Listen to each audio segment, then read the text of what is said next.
నెల్లూరు జిల్లా కొడవలూరు మండలం రామన్నపాలెం గ్రామంలో పొలం పిలుస్తుంది కార్యక్రమానికి కోవూరు శాసనసభ్యులు వేమిరెడ్డి ప్రశాంత్ రెడ్డి హాజరయ్యారు.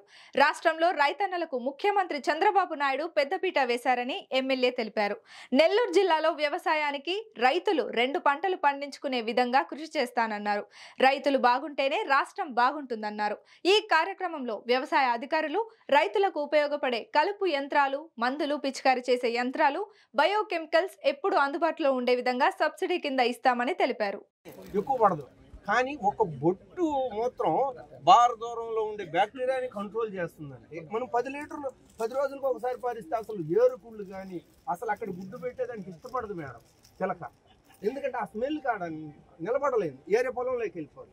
ఎప్పుడైతే అలా వెళ్ళిపోయిందో ఇక్కడ గుడ్లు ఉండదు, గుడ్లు లేకపోతే పురుగులు లేవు. విత్తన శుద్ధి చేస్తాం. ఫస్ట్ దశ గింజని విత్తన శుద్ధి చేస్తాం. దాంట్లో బీజామృతంతో ఆవు మూత్రం, ఆవు పేడ, సున్నం కొంచెం కలిపి 12 గంటల్లో తయారవుతుంది. 12 గంటల తర్వాత దీన్ని గింజల్లో కలిపి దాని మీద నుండి బ్యాక్టీరియా శిలీంధ్రాలు అప్పుడు కొత్త జీవితం మొదలు పెడుతుంది అనమాట. గింజ బీజం అక్కడ నుంచి కొత్త జీవితం మొదలు పెట్టిన తర్వాత ఇంకా పంటకి ఎందుకంటే దీంట్లో మూత్రం కలిసింది కాబట్టి దేశవాళీ దానివల్ల వల్ల నేల సారవంతం అవుతుందని కొత్తగా మనం ఇది ఇంట్రడ్యూస్ చేస్తాం. ఈ పొలం పిలుస్తుంది కార్యక్రమానికి వచ్చిన తెలుగుదేశం మండల తెలుగుదేశం నాయకులు, కార్యకర్తలు, బీజేపీ నాయకులు, జన సైనికులకి అందరికీ ధన్యవాదాలు తెలుపుకుంటున్నాను. ఈ పేరు వింటూనే ఎంతో మంచిగా అనిపిస్తుంది. పొలం పిలుస్తుంది. నేను వచ్చేటప్పుడు అదే అడుగుతున్నాను, ఏం చేయాలి పొలం పిలుస్తుంది అంటే అని. వీళ్ళు చెప్పారు నాగలు పట్టుకోవాలి మేడం అని చెప్పి. నిజంగానే నాకు అది చాలా సంతోషం అనిపించింది. ఈ కోవూరు కాన్స్టిట్యున్సీలో నేను కూడా రైతులమే, ఎందుకంటే మేము కూడా ఇక్కడే లేగుంటిపాడులోనే మా పొలం ఉంది ఇక్కడ.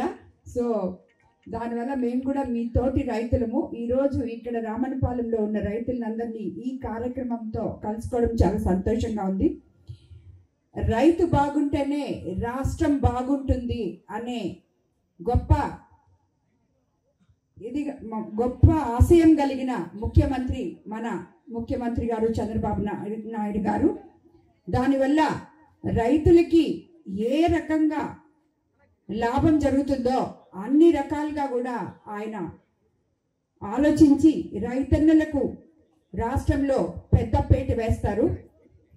దాంట్లో భాగంగానే మంగళవారం, బుధవారం ఈ పొలం పిలుస్తుంది అనే కార్యక్రమం ద్వారా గ్రామాల్లో ఉన్న ప్రజలకి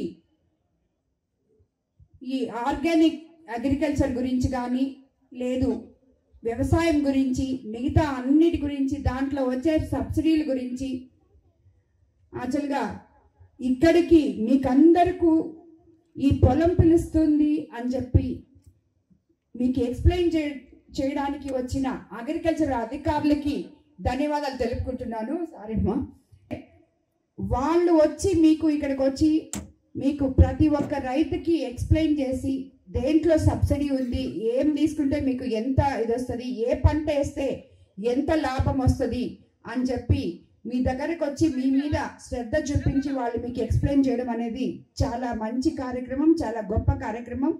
సో దీనికోసం నేను ఆఫీసర్స్ అందరికీ ధన్యవాదాలు తెలుపుకుంటున్నాను మరోసారి. మీరు వాళ్ళు చెప్పే విధానంగా కానీ నడుచుకుంటే మనకి రాబోయే రోజుల్లో ఆల్రెడీ మన ఆంధ్రప్రదేశ్ అగ్రికల్చర్లో ముందుంది.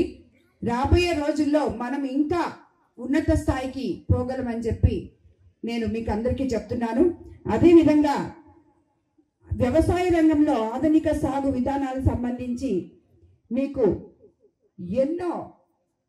తెలియని విశేషాలు ఎన్నో చెప్పడానికి వాళ్ళు సైంటిస్టులు వచ్చున్నారు, ఆఫీసర్స్ వచ్చున్నారు. అది మీరందరూ సద్వినియోగం చేసుకోవాలని చెప్పి మిమ్మల్ని అందరినీ కోరుకుంటున్నాను. యాక్చువల్గా స్వాతంత్రానికి పూర్వం నుంచి కూడా 2 కార్లు పండే డెల్టా ఏరియా మన కోవూరు కాన్స్టిట్యున్సీ. అది నిజంగా మనము ఆ కాన్స్టిట్యున్సీలో ఉండడం మన అదృష్టంగా భావించాలి. మనము అందరికన్నా ఎక్కువ వరి పండిస్తాం కాబట్టి వరి అంటే నెల్లి అని చెప్పి తమిళ్లో అంటారు. దానివల్లే మనకి నెల్లూరు జిల్లా అని చెప్పి నెల్లూరు అని చెప్పి మన ప్రాంతానికి పేరు రావడం కూడా జరిగింది. అదేవిధంగా స్వీయ అనుభవంతో వ్యవసాయం చేస్తూ అధిక దిగుబడులను సాధించే మీరు నిపుణుల సలహాలు చూసి వాళ్ళు ఇచ్చే సలహాలు కానీ తీసుకుంటే ఇంకా ముందుకెళ్ళగలరని చెప్పి నేను అనుకుంటున్నాను. ప్రతి ఒక్కరూ ఇక్కడున్న రైతన్నలందరికీ మరోసారి చేతులెత్తి నమస్కరిస్తున్నాను. ఎందుకంటే రైతు అనేది పల్లె నుంచి మనం పట్టణాల వరకు ఎక్కడికో తీసుకెళ్ళగలము. పునాది ఇక్కడి నుంచే పడుతుంది. కాబట్టి మీరందరూ కూడా మీరు ఆల్రెడీ చేసుకునే వ్యవసాయం బ్రహ్మాండంగా చేస్తారని చెప్పి అందరికీ తెలుసు. నెల్లూరు రైతులు విధాలు కూడా తీసుకుంటే ఇంకా బాగా చేస్తారని చెప్పి నేను అనుకుంటున్నాను.